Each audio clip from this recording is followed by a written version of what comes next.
Hello, everyone. Welcome back. We are going to be starting with chapter 6. Beth finds the palace beautiful. Welcome. Like, share, because it would be nice if you did so. If you don't, that is all right as well. Let's commence. The big house did prove the palace beautiful, though it took some time for all to get in, and Beth found it very hard to pass the lions.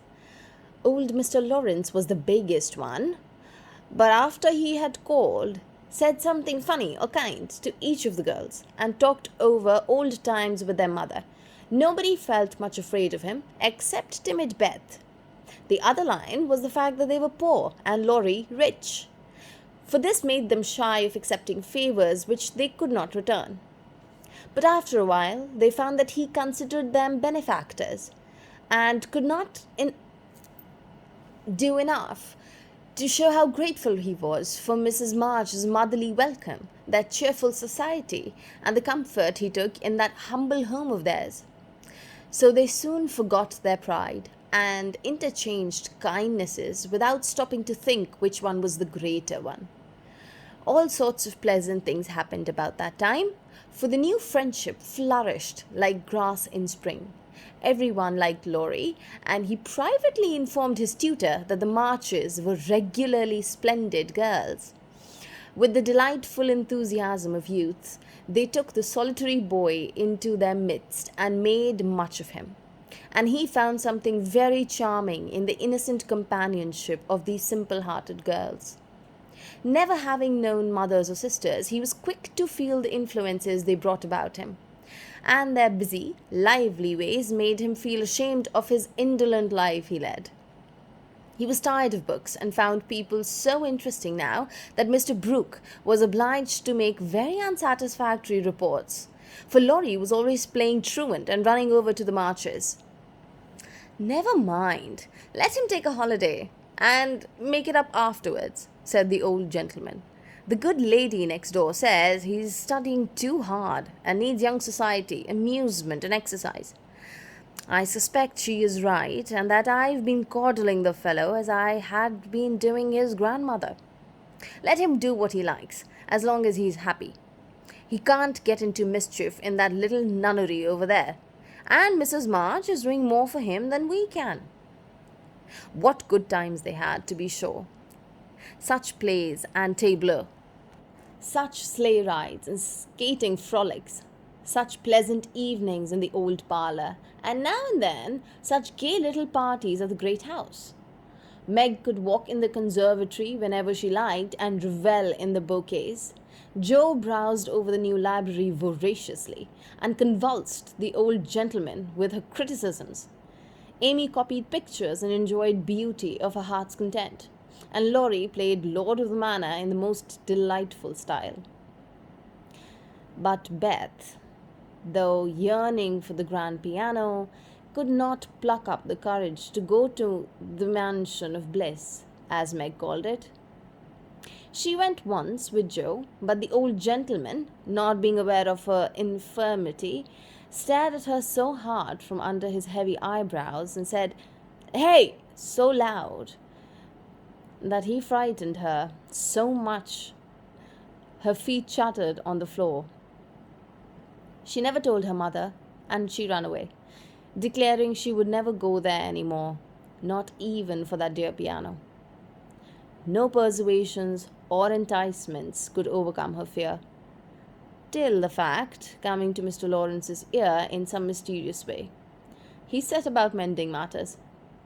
During one of the brief calls he made, he artfully led the conversation to music, and talked away about great singers whom he had seen, fine organs he had heard, and told about such charming anecdotes to Beth found it impossible to say in her distant corner, but crept nearer and fascinated. At the back of his chair she stopped and stood listening, with her great eyes wide open and her cheeks red with excitement of this unusual performance. Taking no more notice of her than if she had been a fly, Mr. Lawrence talked on about Laurie's lessons and teachers. And presently, as if the idea had just occurred to him, he said to Mrs. March, "The boy neglects his music now. I'm glad of it, for he was getting too fond of it, but the piano suffers for want of use. Wouldn't some of your girls like to run over and practice it now and then? Just to keep it in tune, ma'am? Beth took a step forward and pressed her hands tightly together to keep from clapping them, for this was an irresistible temptation, and the thought of practicing on that splendid instrument quite took her breath away. Before Mrs. March could reply, Mr. Lawrence went on with an odd little nod and smile. They needn't see or speak to anyone, but just run in at any time, for I'm shut up in my study most of the day, or the other end of the house. Laurie is out a great deal, and the servants are never near the drawing room after 9 o'clock.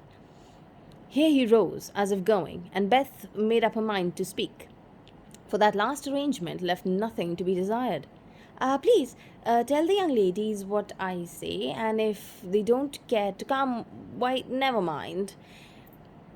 Here, a little hand slipped into his, and Beth looked up at him with a face full of gratitude, and she said in her earnest yet timid way, "Oh, so they do care, very, very much." "Are you a musical girl?" he asked, without any startling. Hey, as he had looked down on her very kindly. "I'm Beth. I love it dearly, and I'll come, if you are quite sure that nobody will hear me and be disturbed," she added, fearing to be rude and trembling at her own boldness as she spoke. "Not a soul, my dear. The house is empty half the day, so come and drum away as much as you like, and I shall be obliged to you." "How kind you are, sir." Beth blushed like a rose under a friendly look he wore, but she was not frightened now, and gave the hand a grateful squeeze because she had no words to thank him for the precious gift he had given her. The old gentleman softly stroked the hair off her forehead, and stooping down, he kissed her, saying, in a tone a few people ever heard, "I had a little girl once, with eyes like these. God bless you, my dear. Good day, madam." And away he went in a great hurry. Beth had a rapture with her mother, and then rushed to impart the glorious news to her family of invalids, as the girls were not home. How blithely she sang that evening, and how they all laughed at her because she woke Amy in the night by playing the piano on her face in her sleep. Next day, having seen both the old and young gentlemen out of the house, Beth, after 2 or 3 retreats, fairly got into the side door, and made her way as noiselessly as a mouse into the drawing room where her idol stood. Quite by accident, of course, some pretty easy music lay on the piano, and with trembling fingers and frequent stops to listen and look about, Beth at last touched the great instrument, and straightway forgot her fear, herself, and everything else but the unspeakable delight which the music gave her, for it was the voice of a beloved friend. She stayed till Hannah came to take her home to dinner, but she had no appetite, and could only sit and smile upon everyone in a general state of beatitude.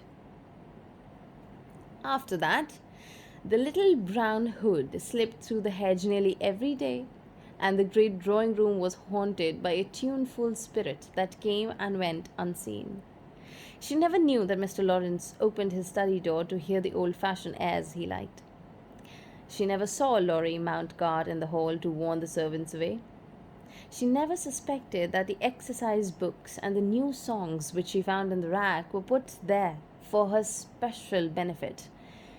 And when he talked to her about music at home, she only thought how kind he was to tell things that helped her so much. So she enjoyed herself heartily, and found what isn't always the case, that her guaranteed wish was all she had hoped. Perhaps it was because she was so grateful for this blessing that a greater was given her. At any rate, she deserved both. "Mother, I'm going to work Mr. Lawrence's pair of slippers. He is so kind to me. I must thank him, and I don't know any other way. Can I do it?" asked Beth, a few weeks after the eventful call of his. "Yes, dear, it will please him very much, and be a nice way of thanking him. The girls will help you about them, and I will pay for the making up, replied Mrs. March, who took peculiar pleasure in granting Beth's requests because she so seldom asked for anything for herself. After many serious discussions with Meg and Joe, the pattern was chosen, the materials bought, and the slippers begun.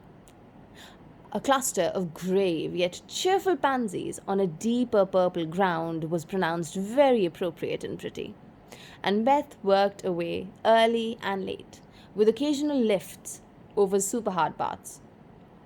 She was a nimble little needlewoman, and they were finished before anybody got tired of them.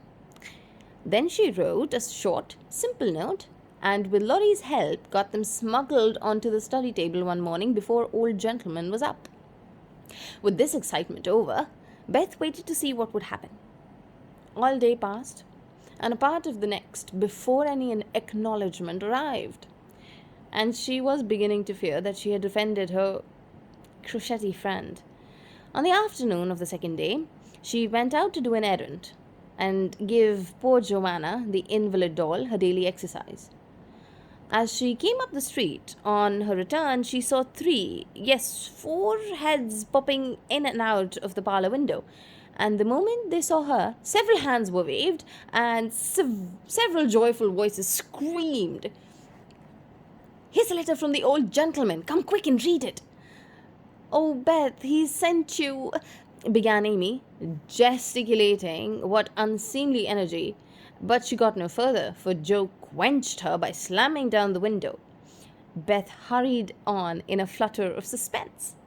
At the door, her sister seized and bore her to the parlor of a triumphal procession, all pointing and all saying at once, "Look there! Look there!"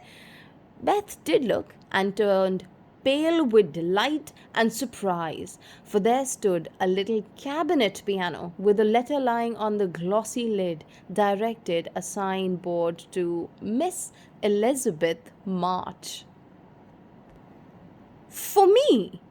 gasped Beth, holding on to Joe and feeling as if she should tumble down. It was such an overwhelming thing altogether. "Yes, all for you, my precious. Isn't it splendid of him? Don't you think he's the dearest old man in the world? Here's the key in the letter. We didn't open it, but we are dying to know what he says," cried Joe, hugging her sisters and offering the note. "You read it. I can't. I feel so queer. Oh, it's too lovely." And Beth hid her face in Joe's apron, quite upset by her present. Joe opened the paper and began to laugh, for the first words she saw were, "Miss March, dear madam." "How nice it sounds. I wish someone would write like that to me," said Amy, thought the old-fashioned address very elegant. "I've had many pairs of slippers in my life, but I never had anything that suited me so well as yours," continues Joe. "Heart's ease is my favorite flower, and these will always remind me of the gentle giver. I like to pay my debts, so I know you will allow the old gentleman to send you something which once belonged to a little granddaughter he lost. With a hearty thanks and my best wishes, I remain your grateful and humble servant, James Lawrence." There, Beth. That's an honor to be proud of, I'm sure. Laurie told me how fond Mr. Lawrence used to be of the child who died, and how he kept all her little things carefully. Just think, he gave you her piano. And that comes of having big blue eyes and loving music," said Joe, trying to soothe Beth, who trembled and looked more excited than she ever had been before. "See the cunning brackets to hold candles, and the nice green silk puckered up, with the gold rose in the middle, and the pretty rag and stool, all complete," added Meg, opening the instrument and displaying its beauties. "Your humble servant, James Lawrence. Only think of his writing that to you. I'll tell the girls." "They'll think it's splendid," said Amy, much impressed by the note. "Try it, honey. Let's hear the sound of the baby peony," said Hannah, who always took the share of the family's joys and sorrows. So Beth tried it, and everyone pronounced it the most remarkable piano ever heard. It had evidently been newly tuned, and put an apple pie order. But perfect as it was, I think the real charm lay in the happiest of all faces which leaned over it, as Beth lovingly touched the beautiful black and white keys and pressed the bright pedals. "You'll have to go thank him," said Joe, in a way of a joke, for the idea of Charles really going never entered her head. "Yes, I mean to. I guess I'll go now, before I get frightened thinking about it." And to the utter amazement of the assembled family, Beth walked deliberately down the garden, through the hedge, and in the Lawrences' door. "Well, I wish I may die if it ain't the queerest thing I ever see." The peony had turned her head. "She'd never have gone in her right mind," cried Hannah, staring at her, while the girls were rendered quite speechless by the miracle. They would have been still more amazed if they had seen what Beth did afterwards. If you will believe me, she went and knocked at the study door before she gave herself time to think. And when a gruff voice called out, "Come in," she did go in, right up to Mr. Lawrence, who looked quite taken aback and held out her hand, saying, with only a small quiver in her voice, "I came to thank you, sir, for—" But she didn't finish, for he looked so friendly that she forgot her speech, and only remembering that he had lost the little girl he loved, she put both arms round his neck and kissed him. If the roof of the house had suddenly flown off, the old gentleman would not have been more astonished. But he liked it. Oh dear, yes, he liked it amazingly, and was so touched and pleased by the confiding little kiss that all his crustiness vanished, and he just set her on his knee and laid his wrinkled cheek against her rosy one, feeling as if he had got his own little granddaughter back again. But ceased to fear him from that moment on, and sat there talking to him as cosily as if she had known him all her life. For love casts out fear, and gratitude can conquer pride. When she went home, he walked with her to her own gate, shook hands cordially, and touched his hat as he marched again back to his house, looking very stately and erect, like a handsome soldierly old man that he was. When the girls saw that performance, Joe began to dance a jig, by way of expressing her satisfaction. Amy nearly fell out of the window in her surprise, and Meg exclaimed with an uplifted hands, "Well, I do believe the world is coming to an end now." We will stop here because the chapter is finished. Thank you for joining me. Have a nice day.